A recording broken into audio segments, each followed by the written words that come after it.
Morning, everyone. Today we are going to deal with the topic reading comprehension. So, let's see what is the question that we need to take. I'm going to share my screen. Okay, I the screen is set to yeah. So we are going to learn about reading comprehension. You are familiar with what is a comprehension. Comprehension is simply just a paragraph where which you are given and you have to read and answer the questions from that. Okay. So comprehension is just a paragraph. So and here we are going to deal with the reading comprehension and different techniques of reading and different strategies of reading. Okay. So, reading comprehension is simply the ability to understand what you read. Strong reading comprehension typically encompasses a variety of literary skills needed to interpret and identify meaning within a text. Okay, it is just a ability to understand what is read, and it is the variety of literary skills needed to interpret and identify meaning within a text. Several elements like fluency, the ability to decode unfamiliar vocabulary, and using context clues from the reading to identify key features of the text can all be components of effective reading comprehension. So, what are the components of effective reading comprehension? It is decoding the unfamiliar vocabulary and using context clues from the reading to identify key features of a text. And you have to decode the unfamiliar vocabulary. You have to use the context clues to identify what is a key feature of the text. Okay, then only you can answer the questions which is given from a paragraph. Right? There are some essential skills needed for a reading comprehension. Okay, they are decoding, fluency, vocabulary, interference, and retention. Okay, these are the five skills that is mainly needed for reading comprehension. Right? Let's see what does in detail. Okay, decoding is a skill that relies on your ability to sound out words you have heard but never seen written out. It relies on the phonemic awareness, which is ability to hear individual sounds in words and connect those sounds to letters. Making a connection between a letter or a group of letters, the sound they make, and is a crucial step to sounding out or decoding words. So, what is decoding? A word is you are hearing a word, sound of a word, and then you are able to connect that sound with the letters. Okay, you have never seen it written out, but you are just hearing a word, and it is your ability to connect the sounds with the letters. While hearing a word, you are able to write down that into letters. Okay, that is called sounding out or decoding of words. Fluency. Fluency refers to a mix of different factors. First, it focuses on your ability to read clearly with flow. Fluency also focuses on your ability to decode new vocabulary quickly while reading. Fluency is what it sounds like to read, which can directly impact your ability to comprehend what you read. For example, as a child becomes more fluent in their reading, they will be able to quickly find meaning and an understanding of what they read, which contributes to their understanding of the text. So, fluency is your ability to read a text without any break or disturbance clearly with a good flow and your ability to understand. Okay, to understand the whole text, the vocabularies in it, and it is an impact of your ability to comprehend what you want to comprehend, in the sense to understand. Okay, so when a person is reading and understanding the thing, understanding what the text is about, he is the child become fluent. Okay, fine. And what is vocabulary? The ability to decode or determine the meaning of new words can also influence your reading comprehension. When you can quickly interpret new messages and identify relationship between new vocabulary and familiar terms, you can increase your ability to make assumptions, form ideas, and generally better understand the text that you read. So, vocabulary is the ability to understand the meaning of a particular word which is unfamiliar to you. Okay. Uh, Sometimes when you read out a word, you will have an ability to relate that word into some familiar terms. Okay. To some words that you already know, maybe the synonyms or maybe the things, but your ability to relate the familiar terms to the unfamiliar ones, that is called your vocabulary, right? So when you read out a text understanding all the meaning of new words, then you will understand the text better, right? Now comes the retention. Reading comprehension is typically all about retaining what we read. Comprehension is based on the retention of information. By practicing your summarizing skills and remembering what you have read, you can further strengthen your reading. Retention is just recapping or summarizing what you have read. Not just simply reading the text, but understanding and recapping and able to summarize what you have read is called the retention. Right? Now comes the inference. Inference is also a key element of reading comprehension. When we make inferences, we are connecting information from text to our own ideas and opinions that helps us identify the meaning of what we read. For instance, when reading an article about plastic in the ocean, you might make an inference that to reduce the amount of plastic waste, you should recycle. Inferring happens when we read a text where the purpose and the meaning of the text is not implicitly stated. Additionally, the ability to connect ideas and make inferences can help increase retention.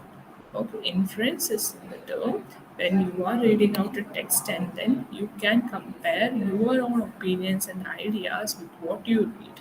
Okay, your ability to compare with your own ideas and opinions to what is given in the text. That is called inference. So when you are able to do that, it helps you to summarize the text and improve your retention.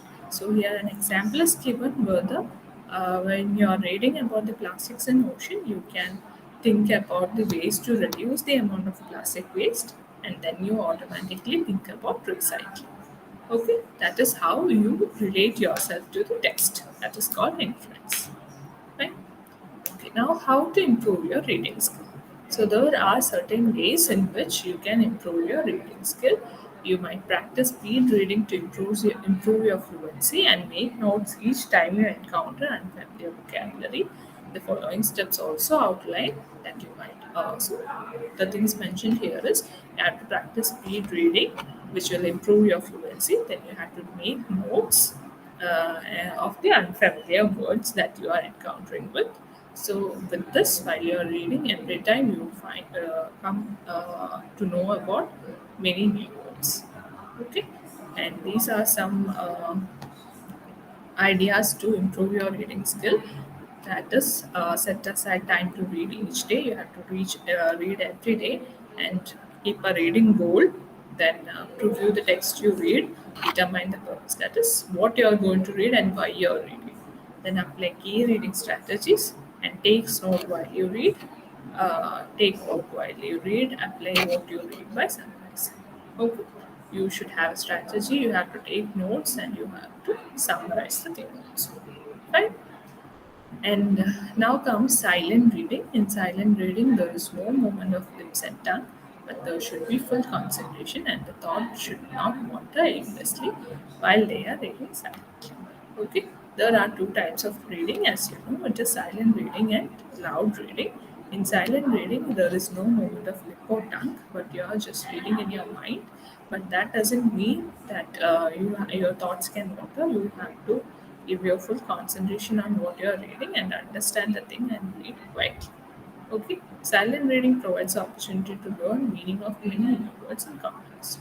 Okay, while it is believed that while you are reading inside your mind, inside your head, silently, you will get more concentration and it helps you an opportunity to learn meaning of many new words.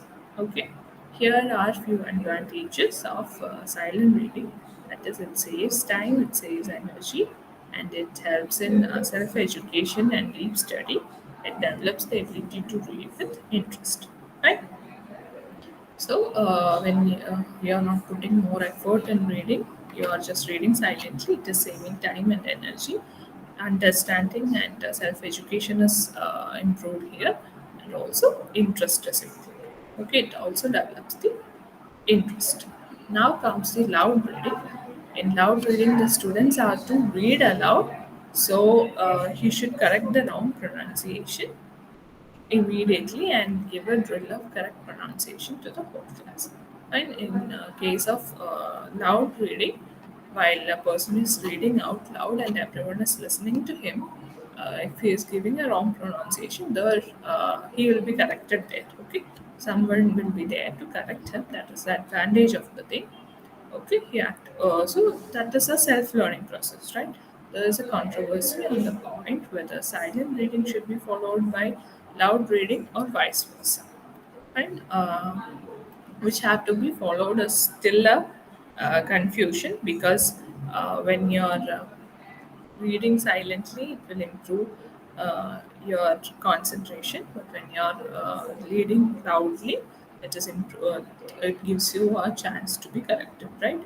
So, loud reading by students should be followed by silent reading. That is mentioned here, but still there is a controversy, right? Okay. And the advantages of loud reading is given. It develops stronger vocabulary, builds connection between the spoken and written word, provides enjoyment, increases attention span to enable students to speak English correctly. As I told you, they will be correcting, and provides a safe way to explore it. Strong emotions promotes bond. Okay, so these are the advantages of loud reading. Now we will go with the reading techniques. There are certain techniques of reading according to the purpose and text we read. Okay, there are different purpose and there are different text we come across. So there are different techniques that have to be used in reading these things. Okay, the first one is skimming. Skimming will help you grasp the general idea of the gist of the text.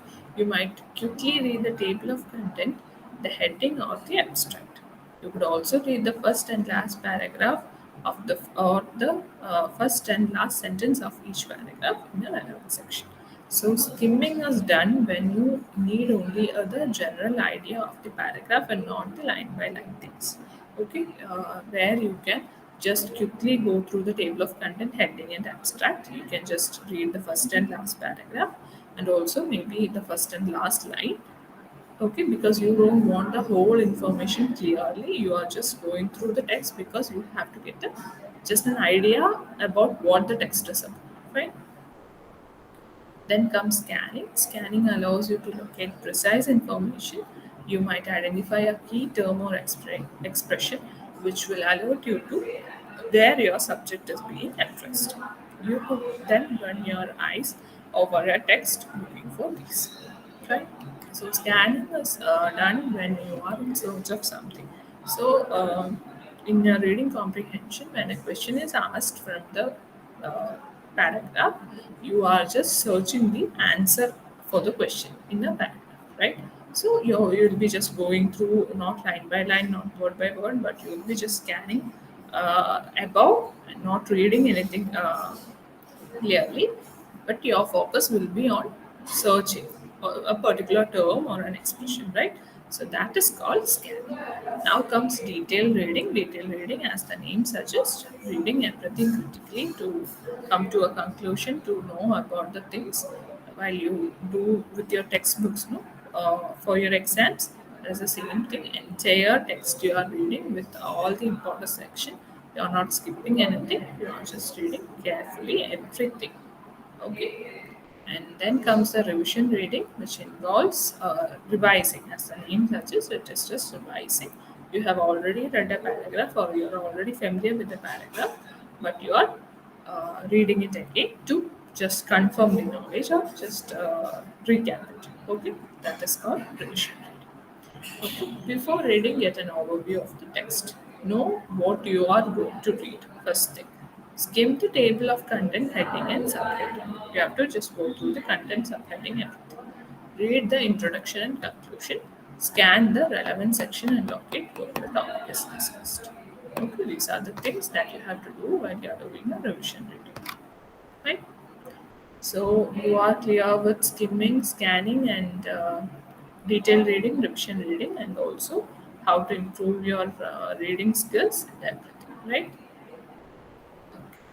So I guess the portion is clear for you. Uh, Vocabulary, fluency, retention, everything is clear for you, I guess. And yeah, so that's it. Thank you. And yeah. Okay, that's all for today. Thank you so much.